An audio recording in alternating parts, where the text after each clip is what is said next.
What's going on, beer lovers? Welcome to another episode. I'm Jeff, and today you may be watching this weeks from this actual brew day. However, today is March 22nd, and we are in the midst of one of the biggest pandemics ever, COVID-19, aka coronavirus. So as of right now, everyone is told to stay in their homes, don't go anywhere unless it's necessary. So John and I have basically been camping out for the last week or so, and I'm getting a little cabin fever. So I was trying to think of ways that I could stay busy, stay productive, and obviously brewing seemed like the perfect solution.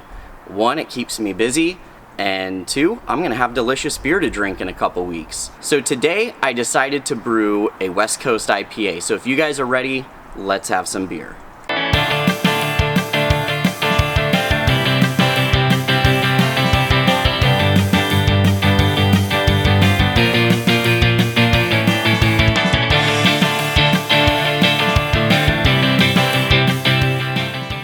Alright, so I have my strike water heating up right now. My ingredients are inside, so let's go ahead and go inside and go over those ingredients.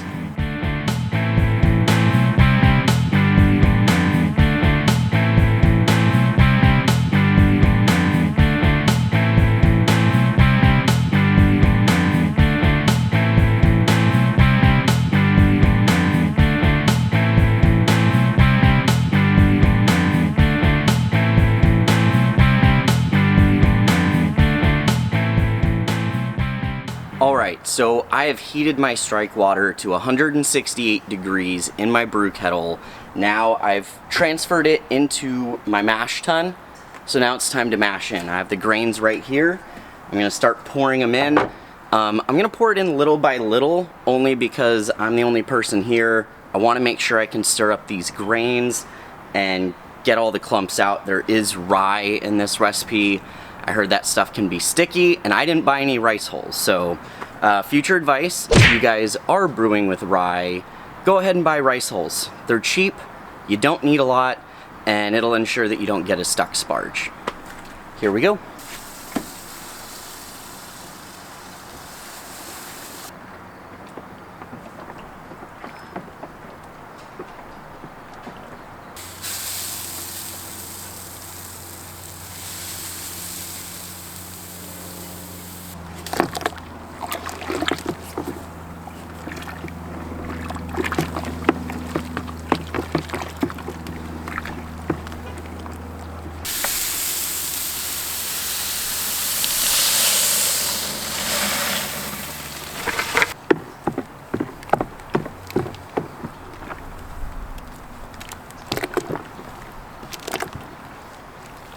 Alright guys, so the mash is done. It's been sitting in here for an hour, so now I'm going to slowly strain off the wort into my little pot here until it gets clear. And I basically have to cycle this myself probably about 10 or 20 times until it runs clear and there's a nice little grain bed in here. Some people with a fancier setup don't have to worry about this part as much because they have some machine that'll do it for them. But you know what? We like how we do it here. Let's have some beer. So we're gonna go ahead and get started. Just gonna lightly turn the lever and in comes the wort. So one of the cool things that I like about this is you get an opportunity to kind of see the color of what your beer is gonna be. And I've been so used to just brewing things that have really light grains in it. And this is actually, it's like a dark golden, almost amber color. Let me go ahead and try to show you guys real quick. I'm just gonna cycle this out about 20 times or so. Once it's running clear, I'll actually just run this hose into the brew kettle. And then we're gonna sparge the grains with some more water, and then we start our boil. Alright guys, so we have emptied out our mash tun with our wort. but we still need to do one run through, a sparge process. I have 168 degree water that I'm gonna run through these grains one more time to make sure that we get as many sugars as possible. That is gonna ensure maximum efficiency. So I'm gonna do that right now. I don't have any fancy tools. If you do some digging around on YouTube, you could probably find some other home brewers that have really cool like hose systems. It looks like it just evenly spreads out the water. I'm just doing it hobo style. I got a pot. I'm just gonna pour it right in, let it sit for a minute, and then slowly drain it into the brew kettle. So here we go. So my strike water, the amount that I used was roughly 6 gallons. This sparge water is 2.5 gallons, so that's a total of 8.5. The next step after sparging is gonna be to bring this brew kettle to a boil with all the wort in there. So I'll see you guys as soon as that boil gets started. What's up, guys? Looks like our boil has started. So we are adding our first hop addition. This is Chinook hops, 1 ounce. So I don't even need to take it out of the bag. It's already pre-measured, right? Yep, 1 ounce. I'm gonna throw it in my hop spider here. This just keeps all the hop particles from getting into the actual brew. It just is cleaner, help get you a cleaner beer. And now we set our timer for 60 minutes. We got another hop addition in 30 minutes. That's gonna be 1 ounce of Citra. All right, so our wort is boiling away. It's been going for about 30 minutes. So we are at our next hop addition. Right here I have 1 ounce of Citra. We're throwing that right into the hop spider. Our next additions will be in another 15 minutes, so I'll see you then. Hey guys, I'm back. I only have 15 minutes left on my boil. So at this point, I'm gonna add some yeast nutrient. This is just gonna help the yeast, you know, ferment out this beer a little bit better. I'm supposed to put in a tablespoon. I'm just kind of eyeballing it. It's probably about a tablespoon. Next is going to be Wort tablets. They normally say to do it at the end of the boil. I always typically do it at the 15-minute mark. Those are usually where all my last additions are. So here's a Wort tablet. Tossing that right in there. Lastly, we have our handy dandy wort chiller. This is gonna cool the beer down once everything's done. So right now I'm just putting it in to sanitize the actual copper coils in here so it doesn't infect everything once we cool it down. So in it goes. Now we just wait until flame out and then we cool it down. All right, ladies and gentlemen, so we have brought our brew kettle inside. I have the wort chiller running through my sink right now. Pro tip, if you guys still need to sanitize your fermenter, you can run the other end of your hose from your wort chiller into the fermenter with your like Star San or whatever you use. You're gonna get nice hot water. So it's a good way not to waste, and then also it kind of helps you out as well. So we're actually gonna cool down the kettle to about 170 degrees. At that point, we're gonna do our Whirlpool additions of Galaxy hops and Motueka, 1 ounce each. So you guys will see that in just a bit. Now before I pour the hops in, I just want to take a nice little whiff of these.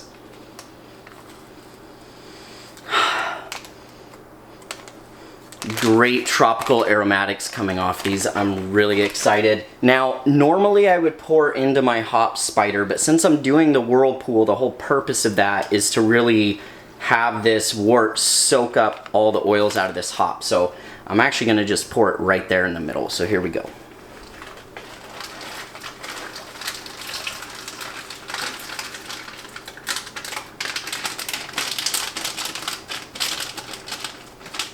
So we're gonna do this Whirlpool for about 10 minutes or so, and then I'm gonna get back to cooling the wort back down. I want that wort to cool as fast as possible. It's just gonna ensure a better quality beer. I'm doing something a little different than I normally do. Normally I would just take this big old brew kettle, pour it right into the fermenter, but I did throw some hops in there. I'm trying to avoid all those hop particles. On top of that, I'm alone today, So I don't really have the help that I need to do this successfully without making a huge fucking mess. So I'm using a racking cane, and I'm just gonna rack it into the fermenter. Fermenter's right below. It's been sanitized. Guys, sanitize everything.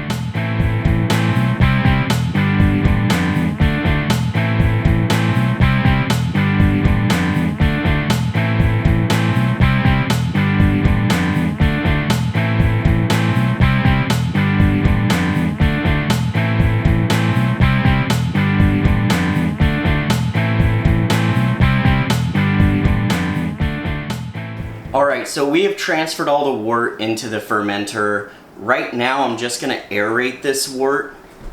It's basically just going to enhance the aroma and flavor. It's nothing special. I'm literally just swirling this fermenter. I'll probably do this for about 5 minutes or so, and then we can add the yeast. Well guys, we have aerated our wort and we've checked the gravity. I did that kind of off camera. But the gravity started out at 1066. It is a little bit lower than what I was aiming for. I was aiming for about 1070. But you know what? It is what it is. Just kind of threw this brew together last minute, seeing as, you know, the apocalypse is happening. Anywho, I have my yeast starter here. I started this about 24 hours ago. This is White Labs California Ale Yeast, and the starter, I just used a can of this proper starter. I got it at Windsor Homebrew Supply. They're a local homebrew supply shop. What's up, Scott? So yeah, I've used that can before as a starter. For a lot of you brewers out there who are still using like DME for your starters, I mean, if it works, keep doing it. But for me, these proper starters have worked out really well. I'm going to go ahead and pitch the yeast now. Hopefully I don't lose my little magnetic bar that I had, because then I'm going to have to fish it out later.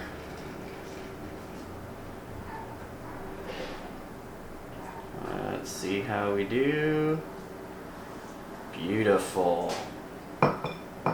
Cool. My stir bar is intact. There you go.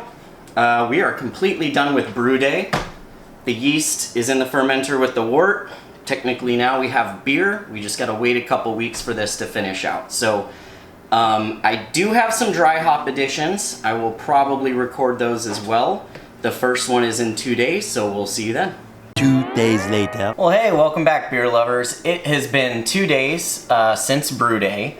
So as I mentioned earlier, today we are going to be adding our first dry hop addition.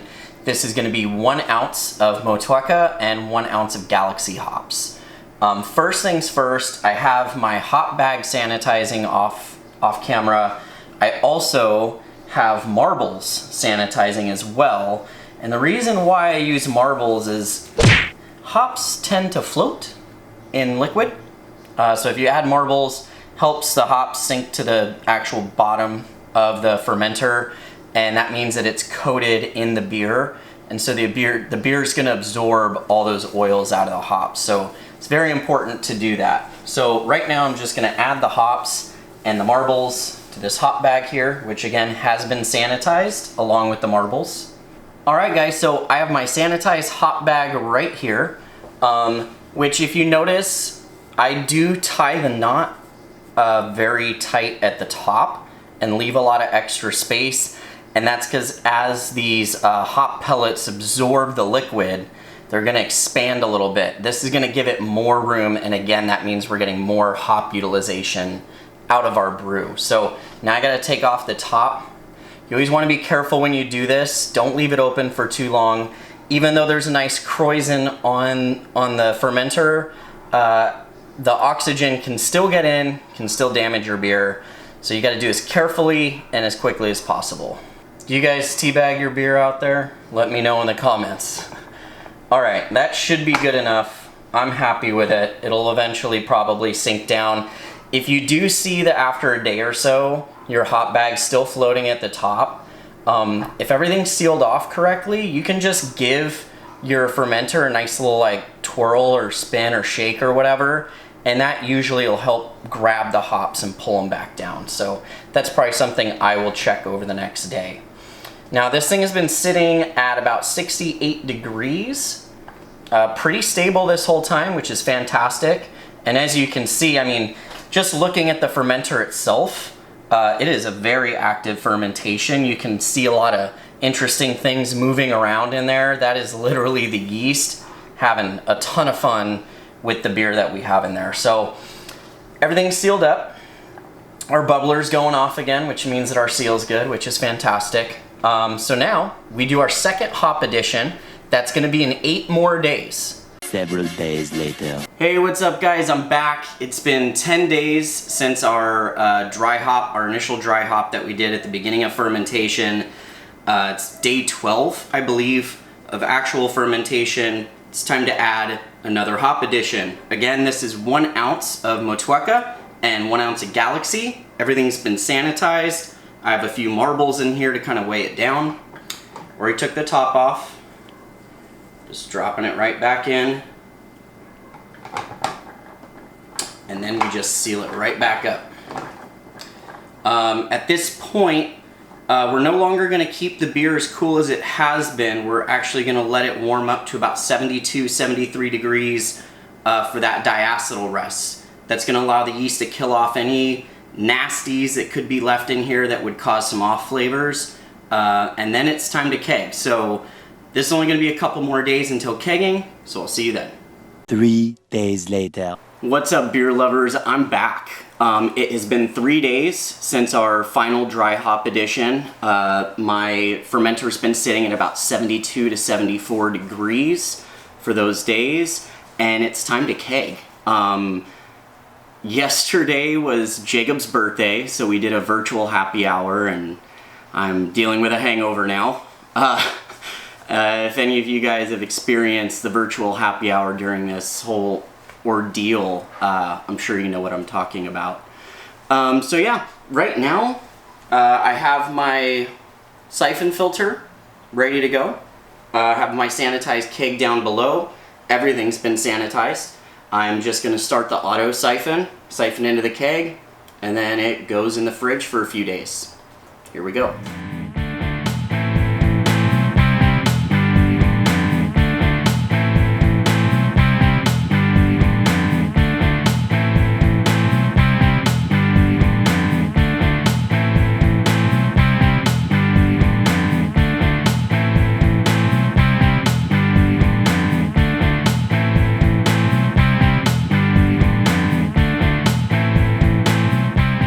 Well guys, the beer is kegged. I purged the oxygen that was still in the keg with my CO2 tank, and now it's nestled safely in my refrigerator. It's gonna stay there in carb for a few days. If I get impatient and really want to try it, I might force carb it, but I kind of like to let things go naturally. Plus I have a fridge full of beer. I've been supporting my local breweries and buying, you know, as much as I can to help them, which just means I get to drink more, which is awesome.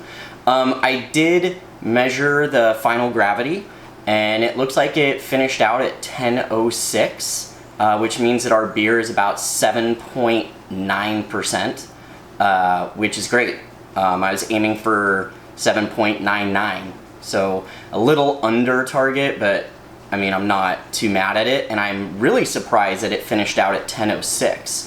I'm hoping that means it's going to have a nice, dry, clean finish, but we won't know until it's time to try it. So I will see you guys in a few days, and I'll let you know how it tastes. Several days later. Hey everyone, welcome back. It has been about a week and a half since I kegged my Rye IPA, and it is finally all carbed up and ready to drink. Now, we're still in quarantine, so that's why I'm sitting here alone instead of with Jacob. Luckily, I actually poured some of this beer off in a growler and dropped it off at his house, so he was able to try it. So before I get into my review, I want to go ahead and give you his, and so here's Jacob. Hey Jeff, I know this wasn't the way we thought we were going to be reviewing your beer, but got to make do with what we got. Woo! All right. I know you're very nervous with your system and filling up growlers and stuff, especially because, it's not what you're used to. I think it'll be fine. So I got to admit, when Jeff originally said that he was making a rye IPA, I wasn't like the most excited about that idea. Rye IPAs just really aren't my thing. Rye saisons I can get behind a little bit more, but rye IPAs, most of them have just been okay. Not very many have wowed me. So, hoping that Jeff's will be the exception. He has a pretty good track record of making beers I like, so there's that. If he was worried about carbonation, I think it's carb, Jeff. So there's that. Wow, I can smell the hops, though. This is super aromatic, which is a really good sign. Wow, yeah, it looks like that rye IPA kind of color, that like golden, like sort of darker amber color, almost like an older Stone IPA, how they had kind of some of those dark colors. Well, some of them did. Or Sierra Nevada, that's probably a better comparison there. Woo, look at the head on that, though. Ooh, definitely can smell those like rye malts, but you can definitely tell that this is, it's an IPA. Hops are present. Okay, well, I mean, man, thanks for the beer, man. Even dropping things off isn't as simple as it used to be, so cheers. I appreciate it.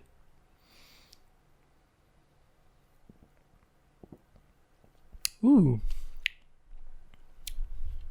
Oh, man. All right. I do enjoy this, but it definitely, to me, this is a lot more of those old school IPAs. It's very much a West Coast. The bitterness doesn't like hit you super fucking hard like some of those old school IPAs did. This is a little bit more gentle with it, but just strong everything.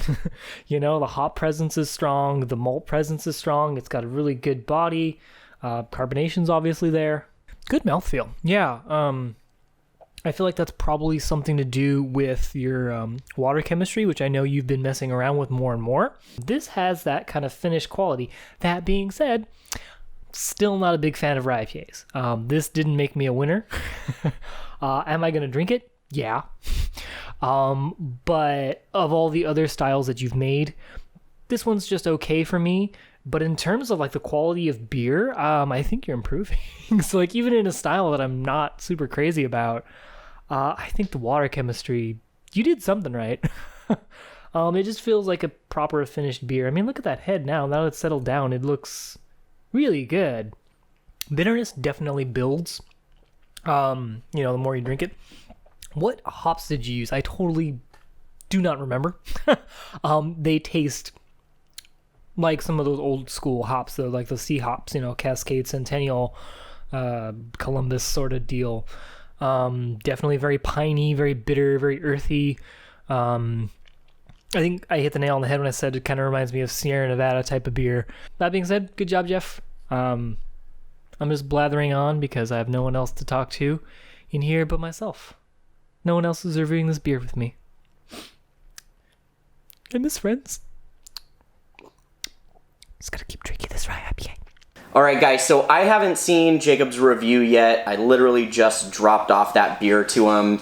I'm hoping he's not too critical. I'm sure I didn't, turn him into a rye IPA fan or anything, but my hope is at least he still enjoyed the beer. Now, I'm going to go ahead and comment on this beer, and I'm going to give it a little whirl. First thing I want to point out is just the color of it. It is absolutely beautiful. It is nearly transparent as well. One thing that I did do that I don't think I showed on camera is I did add gelatin to the keg. I wanted to make sure that I got as clear of a beer as possible. If you guys watch my homebrew episodes, you know that I have a history of my clear beers turning out hazy and my hazy beers turning out clear. This time, I got it. I'm excited to dig in, guys. Here we go. Cheers.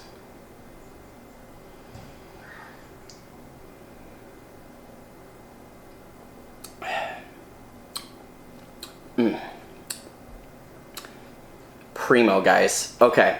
So the first thing I want to note is the citrusy aroma.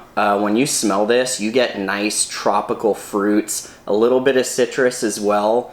And you get a hint of that rye. I mean, I don't know if it's a rye, but I'm getting a hint of something that's like in the malts. That's not like your typical malt aroma. I haven't brewed with rye ever, I don't think, so I'm guessing that's what it is. It's actually a beautiful blend. You get a lot of bitterness up front, and it actually sticks on your palate a little bit, but the malts carry that bitterness from start to finish. It's not like overpowering, and you get this nice dry finish on the beer itself, which makes it way more drinkable. I can keep diving into this, keep drinking it, and keep enjoying it. But this has got great notes of pine and earthiness on the finish, that tropical fruit in the body itself, and you know, surprisingly enough, it's pretty bitter, but it's not staying on my palate for a really long time. So I'm guessing that means that I can just keep drinking them. It's not going to wreck my palate. This is something I can go to all night long without it, you know, killing me. Now, speaking of killing me, there are a couple things that I want to note here. One is that this finished out at about 8.16%. It was supposed to be 7.9. So it finished a little higher. That's because my efficiency was way above normal, and also the yeast was way more efficient than it normally is. This beer finished out at, I think, 10.06. It was supposed to be like 10.10 or something. But what that made is a nice, cleaner finish, so I'm not mad at that. Still, regardless, I'm super happy with it. It tastes delicious. I'm gonna have no problem knocking this out. I'm hoping Jacob feels the same way, because I poured him 64 ounces.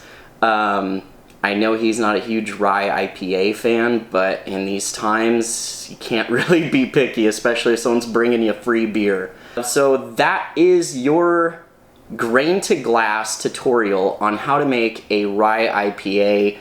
If you enjoyed this episode, please give us a thumbs up, share with your friends. If you haven't already, please subscribe to the channel. Make sure you hit that bell icon. That's basically going to tell you anytime a new episode comes out, so you don't miss them. I know nobody's got stuff going on right now, so I would appreciate the support. Just binge watch my whole channel. Go to town. Now I'm gonna go ahead and finish the rest of this, and we'll see you next time on Let's Have Some Beer. Cheers. Today, we are trying a product that was sent to us by CBeerD.